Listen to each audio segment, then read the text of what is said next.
ಸಮಯಸಾರ ಭಾಗ 66 ಸಮಯಸಾರ ಭಾಗ 66 ಶ್ರೀ ಋಷಭನಾಥರಿಂದ ವರ್ಧಮಾನರವರೆಗೆ 24 ತೀರ್ಥಂಕರರಿಗೆ ಜಯವಾಗಲಿ.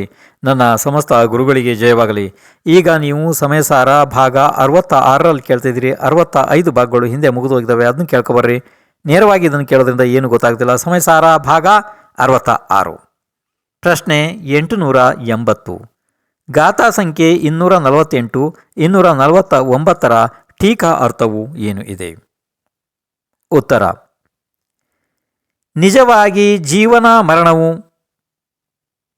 ತನ್ನ ಆಯುಕರ್ಮದ ಕ್ಷಯದಿಂದ ಆಗುತ್ತದೆ. ಒಂದು ವೇಳೆ ಆಯುಕರ್ಮದ ಕ್ಷಯವಾಗದಿದ್ದರೆ ಯಾರೂ ಕೊಲ್ಲಲು ಸಾಧ್ಯ ಇಲ್ಲ. ತನ್ನ ಆಯುಕರ್ಮವು ಅನ್ಯರಿಂದ ಹರಣ ಮಾಡಲು ಸಾಧ್ಯವಿಲ್ಲ. ಆಯುಕರ್ಮವಂತೂ ತನ್ನ ಉಪಭೋಗದಿಂದಲೇ ಕ್ಷಯವಾಗುತ್ತದೆ. ಅದರಿಂದ ಅನ್ಯರ ಮರಣವನ್ನು ಯಾವುದೇ ಸ್ಥಿತಿಯಲ್ಲಿ ಮಾಡಲು ಸಾಧ್ಯ ಇಲ್ಲ. ಆದ್ದರಿಂದ ನಾನು ಪರಜೀವಿಗಳನ್ನು ಹೊಡೆಯುತ್ತೇನೆ ಮತ್ತು ಪರರು ನನ್ನನ್ನು ಹೊಡೆಯುತ್ತಾರೆ ಎಂದು ಮನ್ನಿಸುವ ಅಧ್ಯಾವಸಾಯವು ನಿಶ್ಚಿತವಾಗಿ ಅಜ್ಞಾನ ಇದೆ. ಪ್ರಶ್ನೆ 881. ಇದು ಬಹಳ ಮಹತ್ವಪೂರ್ಣ ಪ್ರಶ್ನೆ, ಆದ್ದರಿಂದ ನೀವಿದನ್ನು ಬರೆದು ಕಲಿಬೇಕಾಗ್ತದೆ. ಬಹಳ ಮಹತ್ವಪೂರ್ಣ ಬಿಂದು. ಪ್ರಶ್ನೆ 881. ಅಜ್ಞಾನ ಎಂದರೆ ಏನು? ಪ್ರಶ್ನೆ ಗೊತ್ತಾಯ್ತಪ್ಪ? ಅಜ್ಞಾನ ಎಂದರೆ ಏನು? ಉತ್ತರ: ಯಾವುದು ಜೀವಿಯ ಮಾನ್ಯತೆ ಇದೆ, ಆದರೆ ಕಾರ್ಯ ಆಗುವುದಿಲ್ಲ, ಅದೇ ಅಜ್ಞಾನ ಇದೆ.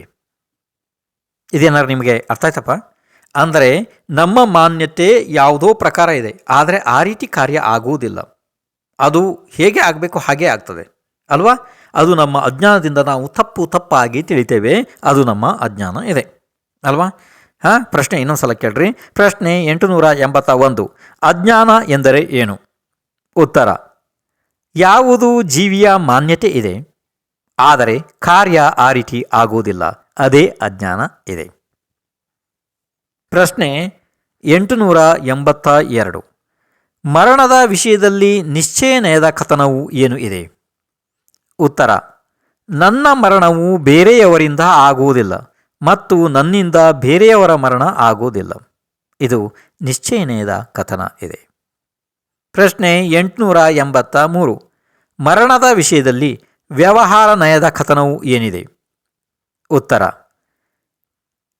ನಿಮಿತ್ತ ಮತ್ತು ನೈಮಿತ್ತಿಕ ಭಾವದಿಂದ ಆಗುವ ಪರ್ಯಾಯದ ಉತ್ಪತ್ತಿ ಮತ್ತು ವ್ಯಯಕ್ಕೆ ಜನ್ಮ ಮರಣ ಅನ್ನುತ್ತಾರೆ.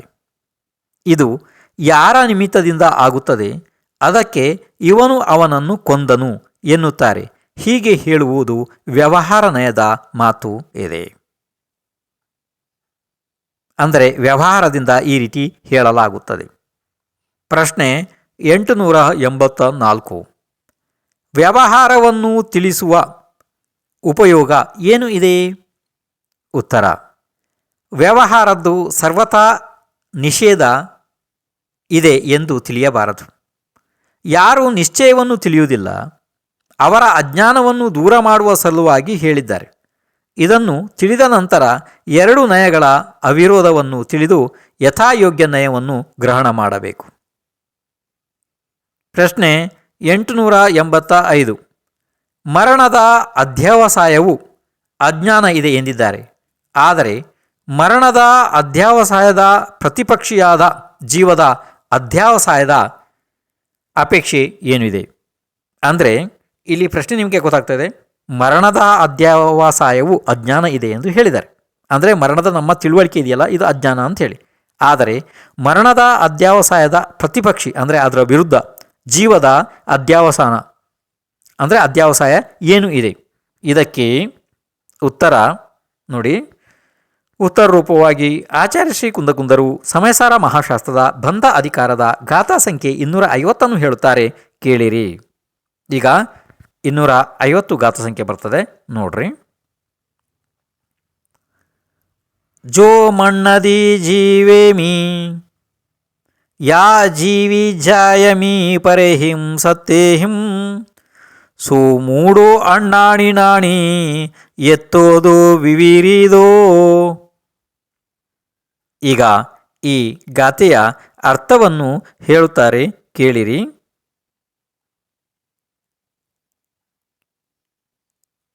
ಯಾವ ಜೀವನು ಹೀಗೆ ಮನ್ನಿಸುತ್ತಾನೆ? ಪರಜೀವಗಳನ್ನು ನಾನು ಜೀವಂತ ಮಾಡುತ್ತೇನೆ ಮತ್ತು ಪರಜೀವಗಳನ್ನು ಅಲ್ಲ ಪರಜೀವಗಳು ನನ್ನನ್ನು ಜೀವಂತ ಮಾಡುತ್ತವೆ. ಅಂದರೆ ಇನ್ನೊಂದು ಕೇಳ್ರಿ, ಏನಂದರೆ ಯಾವ ಜೀವನು ಹೀಗೆ ಮನ್ನಿಸುತ್ತಾನೆ ಏನೆಂದು? ಪರಜೀವಗಳನ್ನು ನಾನು ಜೀವಂತ ಮಾಡುತ್ತೇನೆ ಮತ್ತು ಪರಜೀವಗಳು ನನ್ನನ್ನು ಜೀವಂತ ಮಾಡುತ್ತವೆ. ಅವನು ಮೂಢನಿದ್ದಾನೆ, ಅಜ್ಞಾನಿ ಇದ್ದಾನೆ. ಆದರೆ ಜ್ಞಾನಿಯು ಇವುಗಳಿಂದ ವಿಪರೀತ ಇದ್ದಾನೆ. ಅಜ್ಞಾನಿಯಂತೆ ಅವನು ಮನ್ನಿಸುವುದಿಲ್ಲ. ಇದು ಈ ಗಾಥೆಯ ಅರ್ಥ ಆಯಿತು. ಪ್ರಶ್ನೆ 886. ಗಾಥಾ 250ರ ಟೀಕೆಯ ಭಾವಾರ್ಥವು ಏನು ಇದೆ? ಉತ್ತರ: ನನ್ನನ್ನು ಪರರು ಬದುಕಿಸುತ್ತಾರೆ, ನಾನು ಪರಜೀವಿಗಳನ್ನು ಬದುಕಿಸುತ್ತೇನೆ. ಹೀಗೆ ಯಾರು ಮನ್ನಿಸುತ್ತಾರೆ ಅವರು ಅಜ್ಞಾನಿ ಇದ್ದಾರೆ. ಯಾರದ್ದು ಅಜ್ಞಾನವಿದೆಯೋ ಅವರು ಮಿಥ್ಯಾದೃಷ್ಟಿ ಇರುತ್ತಾರೆ. ಜ್ಞಾನಿಯು ಸಮ್ಯಕ್ ದೃಷ್ಟಿ ಇದ್ದಾನೆ. ಪ್ರಶ್ನೆ 887. ಬದುಕಿಸುವ ಅಧ್ಯಾವಸಾಯವು ಅಜ್ಞಾನ ರೂಪ ಏಕೆ ಇದೆ? ಅಂದರೆ ಪ್ರಶ್ನೆ ಗೊತ್ತಾಗ್ತಿದೆಯಪ್ಪ ನಿಮಗೆ. ಜೀವಿಗಳನ್ನು ಬದುಕಿಸುವ ಅಧ್ಯಾವಸಾಯ ಕೂಡ ಅಜ್ಞಾನ ಯಾಕೆ ಇದೆ ಅಂತ ಪ್ರಶ್ನೆ ಕೇಳಿದ್ದಾರೆ. ಅದಕ್ಕೆ ಆಚಾರ್ಯ ಶ್ರೀ ಕುಂದಕುಂದರು ಸಮಯಸಾರ ಮಹಾಶಾಸ್ತ್ರದ ಬಂಧ ಅಧಿಕಾರದ ಗಾಥಾ ಸಂಖ್ಯೆ 251 ಮತ್ತು 252 ಇದನ್ನು ಜೊತೆಯಲ್ಲಿ ಹೇಳುತ್ತಾರೆ, ಕೇಳಿರಿ. ಆವುದಯೇಣ ಜೀವದಿ ಜೀವೋ ಏವಂ ಬಣಂತೆ ಸವ್ವಣು ಆವುಂ ಚಾಣ ದೇಸಿ ತುಮಂ ಕಹಂ ತಯೇ ಜೀವಿಯಂ ಖಯಂ ತೇಸಿಂ. ಆವುದಯೇಣ ಜೀವದಿ ಜೀವೋ ಏವಂ ಬಣಂತಿ ಸವ್ವಣು ಆವುಂ ಚಾಣಾದಿಂತಿ ತುಹಂ ಕಹಂ ನ ನೂತೆ ಜೀವಿಯಂ ಖಯಂ ತೇಹಿಂ. ಈಗ ಈ ಗಾಥೆಯ ಅರ್ಥಗಳನ್ನು ಹೇಳುತ್ತಾರೆ, ಕೇಳಿರಿ. ಜೀವನು ತನ್ನ ಆಯುವಿನ ಉದಯದಿಂದ ಜೀವಿಸುತ್ತಾನೆ, ಹೀಗೆ ಸರ್ವಜ್ಞ ದೇವರು ಹೇಳುತ್ತಾರೆ. ಆದರೆ ನೀನು ಪರಜೀವವನ್ನು ನೀನು ಪರಜೀವಕ್ಕೆ ಆಯುಕರ್ಮ ಕೊಡುವುದಿಲ್ಲ ಅಂದಾಗ ನೀನು ಆ ಪರಜೀವಗಳನ್ನು ಜೀವಂತ ಹೇಗೆ ಮಾಡಿದೆ? ಮತ್ತು ಜೀವವು ತನ್ನ ಆಯುಕರ್ಮದ ಉದಯದಿಂದ ಜೀವಿಸುತ್ತದೆ, ಹೀಗೆ ಸರ್ವಜ್ಞ ದೇವರು ಹೇಳಿದ್ದಾರೆ. ಆದರೆ ಪರಜೀವಿಗಳು ನಿನಗೆ ಆಯುಕರ್ಮ ಕೊಡುವುದಿಲ್ಲ ಅಂದಾಗ ಅದರಿಂದ ನಿನ್ನ ಜೀವನವು ಹೇಗೆ ಕೊಡಲ್ಪಟ್ಟಿತು?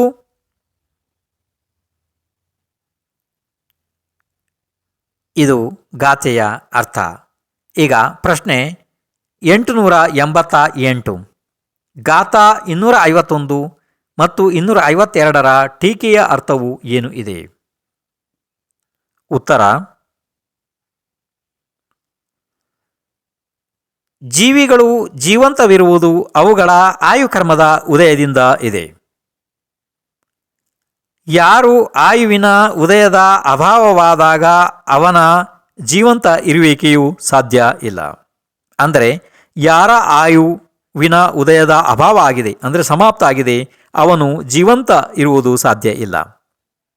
ಮತ್ತು ತನ್ನ ಆಯುಕರ್ಮವನ್ನು ಬೇರೆಯವರಿಗೆ ಕೊಡಲು ಸಾಧ್ಯ ಇಲ್ಲ. ಆ ಆಯುಕರ್ಮವು ತನ್ನ ಪರಿಣಾಮದಿಂದಲೇ ಉತ್ಪನ್ನವಾಗುತ್ತದೆ. ಅಂದರೆ ಬೇರೆಯವರ ಜೀವವನ್ನು ಯಾವುದೂ ಸ್ಥಿತಿಯಲ್ಲಿ ಮಾಡಲು ಸಾಧ್ಯ ಇಲ್ಲ, ಅಂದರೆ ಜೀವನವನ್ನು. ಆದ್ದರಿಂದ ಪರರನ್ನು ನಾನು ಜೀವಿಸಲು ಬಿಡುತ್ತೇನೆ ಹಾಗೂ ಪರರು ನನ್ನನ್ನು ಜೀವಿಸುತ್ತಾರೆ. ಈ ಅಧ್ಯಾವಸಾನವು ನಿಶ್ಚಿತವಾಗಿ ಅಜ್ಞಾನ ಇದೆ. ಅಂದರೆ ಇಲ್ಲಿ ನಿಮಗೆ ಇದು ಅರ್ಥ ಆಗ್ತಾಯಿಲ್ಲ. ಅಂದರೆ ಪರರಿಗೆ ನಾನು ಜೀವನದಾನ ಕೊಟ್ಟೆ, ಪರರು ನನ್ನನ್ನು ಬದುಕಿಸುತ್ತಾರೆ ಅನ್ನುವುದು ಈ ಅಧ್ಯಾವಸಾನ ಏನಿದೆ ಜೀವದ್ದು, ಇದು ಮಿಥ್ಯಾತ್ವ ಇದೆ. ಪ್ರಶ್ನೆ 889. ಜೀವಗಳನ್ನು ನಾನು ಸುಖಿ ದುಃಖಿಗಳನ್ನಾಗಿ ಮಾಡುತ್ತೇನೆ ಎಂಬ ಅಭಿಪ್ರಾಯಕ್ಕೆ ಆಚಾರ್ಯರು ಏನೆಂದು ಉತ್ತರಿಸುತ್ತಾರೆ? ಉತ್ತರ: ಇದಕ್ಕೆ ಉತ್ತರ ರೂಪವಾಗಿ ಆಚಾರ್ಯ ಶ್ರೀ ಕುಂದಕುಂದರು ಸಮಯಸಾರ ಮಹಾಶಾಸ್ತ್ರದ ಗಾಥಾ ಸಂಖ್ಯೆ 253 ಹೇಳುತ್ತಾರೆ, ಕೇಳಿರಿ. ಜೋ ಅಪ್ಪಾಣಾಧೋ ಮಣ್ಣದಿ ದುಃಖಿದ ಸುಹಿದೆ ಕರೇಮಿ ಸತ್ತೇತೆ ಸೋ ಮೂಡು ಅಣ್ಣಾಣಿ ನಾಣಿ ಎತ್ತೋದು ವಿವಿರಿದೋ. ಈಗ ಈ ಗಾಥೆಯ ಅರ್ಥವನ್ನು ಹೇಳುತ್ತಾರೆ, ಕೇಳಿರಿ. ಯಾವ ಜೀವನು ಹೀಗೆ ಮನ್ನಿಸುತ್ತಾನೆ, ನಾನು ಪರಜೀವಿಗಳನ್ನು ಸುಖಿ ದುಃಖಿ ಮಾಡುತ್ತೇನೆ. ಆ ಜೀವನು ಮೋಹಿ ಇದ್ದಾನೆ, ಅಜ್ಞಾನಿ ಇದ್ದಾನೆ ಮತ್ತು ಜ್ಞಾನಿಯು ಇವುಗಳ ವಿರುದ್ಧ ಮನ್ನಿಸುತ್ತಾನೆ. ಇನ್ನು ಮುಂದೆ ಈಗ ಈ ಗಾಥೆಯ ವಿಶೇಷ ಬೇರೆ ಅರ್ಥವನ್ನು ಹೇಳಲಾಗ್ತದೆ. ಪ್ರಶ್ನೆ 890.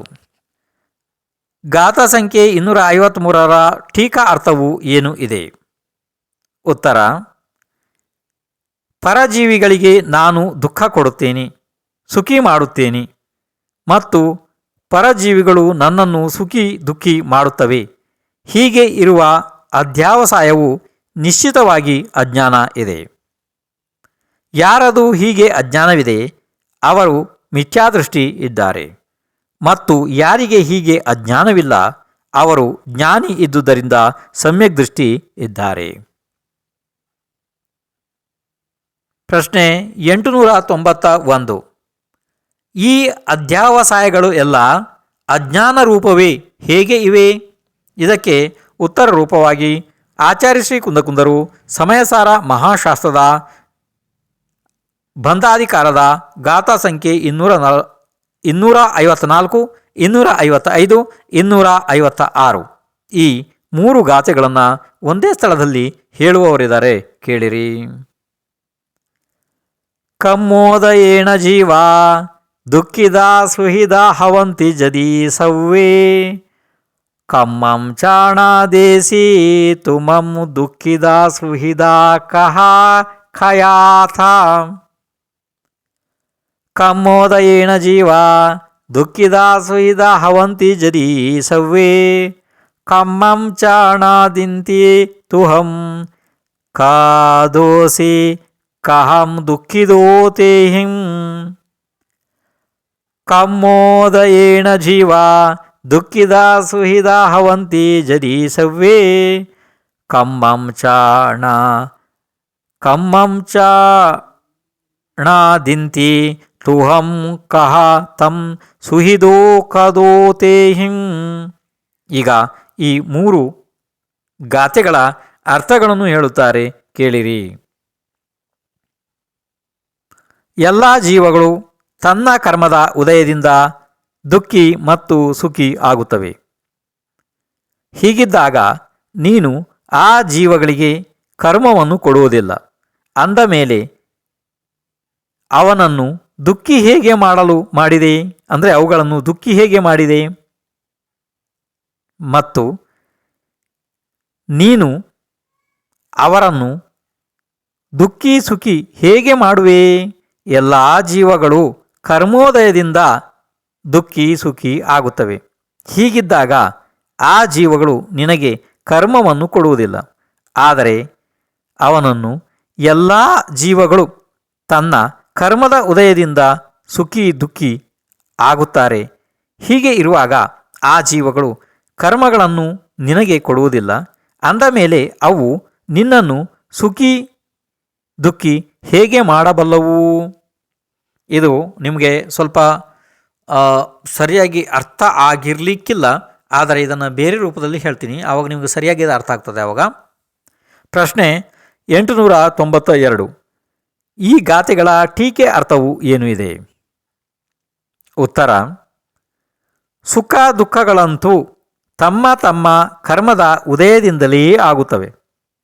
ಅದರಿಂದ ಕರ್ಮದ ಉದಯ ಕರ್ಮದ ಉದಯದ ಅಭಾವವಾದಾಗ ಆ ಸುಖ ದುಃಖಗಳ ಉದಯವಾಗುವುದು ಕೂಡ ಸಾಧ್ಯ ಇಲ್ಲ. ತಥಾ ಅನ್ಯ ಪುರುಷ ತನ್ನ ಕರ್ಮಗಳನ್ನು ಅನ್ಯರಿಗೆ ಅಂದರೆ ಬೇರೆಯವರಿಗೆ ಕೊಡಲು ಸಾಧ್ಯ ಇಲ್ಲ. ಆ ಕರ್ಮವು ತನ್ನ ಪರಿಣಾಮದಿಂದಲೇ ಉತ್ಪನ್ನವಾಗುತ್ತದೆ. ಹೀಗೆ ಇರುವುದರಿಂದ ಒಬ್ಬರು ಇನ್ನೊಬ್ಬರಿಗೆ ಯಾವುದೇ ಪರಿಸ್ಥಿತಿಯಲ್ಲಿ ಕೊಡಲು ಸಾಧ್ಯ ಇಲ್ಲ. ನಾನು ಪರಜೀವಗಳನ್ನು ಸುಖಿ ದುಃಖಿ ಮಾಡುತ್ತೇನೆ, ಪರಜೀವಿಗಳಿಂದ ನಾನು ಸುಖಿ ದುಃಖಿ ಆಗುತ್ತೇನೆ. ಈ ಅಧ್ಯಾವಸಾಯವು ನಿಶ್ಚಿತವಾಗಿ ಇದು ಅಜ್ಞಾನ ಇದೆ. ಪ್ರಶ್ನೆ 893. ಇಲ್ಲಿ ಅಜ್ಞಾನವು ಯಾವುದು ಇದೆ ಮತ್ತು ವ್ಯವಹಾರ ಏನಿದೆ? ಉತ್ತರ: ಆಶಯವಿದ್ದಂತೆ ಕಾರ್ಯವಾಗದೇ ಇರುವುದು ಅಜ್ಞಾನವಿದೆ. ಎಲ್ಲ ಜೀವಗಳು ತನ್ನ ಕರ್ಮದ ಉದಯದಿಂದ ಸುಖಿ ದುಃಖಿ ಆಗುತ್ತವೆ. ನಾನು ಪರರನ್ನು ಸುಖಿ ದುಃಖಿ ಮಾಡುತ್ತೇನೆ, ಪರರು ನನ್ನನ್ನು ಸುಖಿ ದುಃಖಿ ಮಾಡುತ್ತಾರೆ. ಇದು ನಿಶ್ಚಯ ನಯದಿಂದ ಅಜ್ಞಾನವಿದೆ. ಹಾಗೂ ನಿಮಿತ್ತ ನೈಮಿತ್ತಿಕ ಭಾವಗಳ ಆಶ್ರಯದಿಂದ ಸುಖ ದುಃಖವನ್ನು ಮಾಡುವೆನೆ ಎಂದು ಇದು ವ್ಯವಹಾರ ಇದೆ. ಇದು ನಿಶ್ಚಯ ನಯದ ದೃಷ್ಟಿಯಲ್ಲಿ ಇದು ಗೌಣ ಇದೆ. ಇಲ್ಲಿ ಏನು ಅರ್ಥ ಆಯ್ತು ನಿಮಗೆ? ನಿಮಿತ್ತ ನೈಮಿತ್ತಿಕ ಭಾವಗಳ ಆಶ್ರಯದಿಂದ ನಾನು ಸುಖ ದುಃಖವನ್ನು ಮಾಡುವೆನು ಎಂದು ಇದು ವ್ಯವಹಾರ ಇದೆ ಅಷ್ಟೇ. ಅರ್ಥ ಆಯಿತು? ಹಾಂ, ಇನ್ನು ಮುಂದೆ ಪ್ರಶ್ನೆ 894. ಹಿಂದೆ ಹೇಳಿದ ಉಪದೇಶದಿಂದ ಯಾವ ರಹಸ್ಯವು ಪ್ರಕಟವಾಗುತ್ತದೆ? ಉತ್ತರ: ಯಾರು ಪರರನ್ನು ಹೊಡೆಯುವ, ಜೀವಿಸುವ, ಸುಖ ದುಃಖ ಕೊಡುವ ಅಭಿಪ್ರಾಯವನ್ನು ಮಾಡುತ್ತಾರೆ ಅವರು ಮಿಥ್ಯಾದೃಷ್ಟಿ ಇದ್ದಾರೆ. ತಮ್ಮ ಸ್ವರೂಪದಿಂದ ಅವರು ಚ್ಯುತರಾಗಿ ರಾಗಿ ದ್ವೇಷಿ ಮೋಹಿ ಆಗಿ ತಾವು ತಮ್ಮ ಘಾತವನ್ನು ತಾವೇ ಮಾಡಿಕೊಳ್ಳುತ್ತಾರೆ. ಅವರು ಹಿಂಸಕರು ಇದ್ದಾರೆ. ಪ್ರಶ್ನೆ 895. ಜೀವಗಳನ್ನು ಸುಖಿ ದುಃಖಿ ಮಾಡಿದೆ ಎಂಬ ಮಾನ್ಯತೆ ಹೇಗೆ ಇದೆ? ಇನ್ನೊಂದ್ಸಲ ಪ್ರಶ್ನೆಯನ್ನು ಕೇಳ್ರಿ. ಜೀವಗಳನ್ನು ಸುಖಿ ದುಃಖಿ ಮಾಡುತ್ತೇನೆ ಎಂಬ ಮಾನ್ಯತೆ ಹೇಗೆ ಇದೆ? ಇದಕ್ಕೆ ಉತ್ತರವಾಗಿ ಆಚಾರ್ಯ ಶ್ರೀ ಕುಂದಕುಂದರು ಸಮಯಸಾರ ಮಹಾಶಾಸ್ತ್ರದ ಬಂಧ ಅಧಿಕಾರದ ಗಾಥ ಸಂಖ್ಯೆ 257, 258 ಹೇಳುತ್ತಾರೆ. ಕೇಳಿರಿ. ಜೋ ಮರದಿ ಜೋಯ ದುಹಿದೋ ಜಾಯದಿ ಕಮ್ಮೋದಯೇಣ ಸೋಸವೋ ತಮ್ಮಾದು ಮಾರಿದೋ ದೇ ದುಹಾವಿದೋ ಛೇದಿಣಾಹು ಮಿಚ್ಛಾ ಜೋಣ ಮರದಿ ನಯ ದುಹಿದೋ ಸೋವೇಯ ಕಮ್ಮೋದಯೇಣ ಚೇವಕಲೋ ತಮ್ಮಾಣ ಮಾರಿದೋ ನೋ ದುಹಾವಿದೋ ಛೇದಿಣಾಹು ಮಿಚ್ಛಾ. ಈಗ ಈ ಗಾಥೆಯ ಅರ್ಥಗಳನ್ನು ಹೇಳುತ್ತಾರೆ, ಕೇಳಿರಿ. ಯಾರು ಸಾಯುತ್ತಾರೆ, ಯಾರು ದುಃಖಿ ಆಗುತ್ತಾರೆ, ಅದು ಎಲ್ಲ ಕರ್ಮದ ಉದಯದಿಂದ ಆಗುತ್ತದೆ. ಅದರ ಸಲುವಾಗಿ ನಿನ್ನನ್ನು ನಾನು ಹೊಡೆದೆನು, ನಾನು ದುಃಖಿ ಮಾಡಿದೆನು, ಈ ಅಭಿಪ್ರಾಯವು ಅದು ಮಿಥ್ಯ ಅಲ್ಲವೇನು? ತಥಾ ಯಾರೂ ಸಾಯುವುದಿಲ್ಲ ಮತ್ತು ದುಃಖಿ ಆಗುವುದಿಲ್ಲ, ಅದೂ ಸಹ ಕರ್ಮದ ಉದಯದಿಂದಲೇ ಆಗುತ್ತದೆ. ಅದರಿಂದ ನಿನ್ನ ಈ ಅಭಿಪ್ರಾಯವು ನಾನು ಹೊಡೆಯಲ್ಪಟ್ಟಿಲ್ಲ ಮತ್ತು ನಾನು ದುಃಖಿ ಮಾಡಲ್ಪಟ್ಟಿಲ್ಲ, ಹೀಗೆಯೇ ಅಭಿಪ್ರಾಯವು ಮಿಥ್ಯ ಅಲ್ಲವೇನು? ಈ ರೀತಿ ಇದೆ. ಇಲ್ಲಿ ಏನಂದ್ರೆ ಇದು ನಿಮಗೆ ಸರಿಯಾಗಿ ಅರ್ಥ ಆದಾಗೆ ನನಗೆ ಯಾಕೂ ಕಾಣ್ತಾ ಇಲ್ಲ. ಈಗ ಇದನ್ನು ಬೇರೆ ರೀತಿಯಿಂದ ಹೇಳ್ತೇನೆ. ಹಾಗಾದರೆ ಅದರಲ್ಲಿ ನಿಮ್ಗೆ ಯಾವಾಗ ಅದು ಅರ್ಥ ಆಗ್ತದೆ, ಅದು ಅರ್ಥ ಆಗಿಲ್ಲ ಅಂದರೆ ಬೇರೆ ರೀತಿ ಅದನ್ನು ಹೇಳೋದಕ್ಕೆ ಪ್ರಯತ್ನ ಮಾಡ್ತೀನಿ. ಸ್ವಲ್ಪ ಕೇಳ್ರಿ ಇದನ್ನೀಗ. ಅಂದರೆ ಪ್ರಶ್ನೆ ಈಗ ಎಷ್ಟು ಬೇಕು? 896. ಗಾಥಾ ಸಂಖ್ಯೆ 257, 258 ಟೀಕೆ ಮತ್ತು ಭಾವಾರ್ಥಗಳು ಏನು ಇವೆ, ಇದು ಬೇಕು. ಆದರೆ ಇದನ್ನು ಹೇಳೋದಕ್ಕೆ ಸಮಯ ಆಗೋದಿಲ್ಲ, ನೀವು ನಾಳೆ ಬಂದೇ ಕೇಳಬೇಕಾಗ್ತದೆ ಈಗ ಅಷ್ಟೇ. ಆಯಿತು.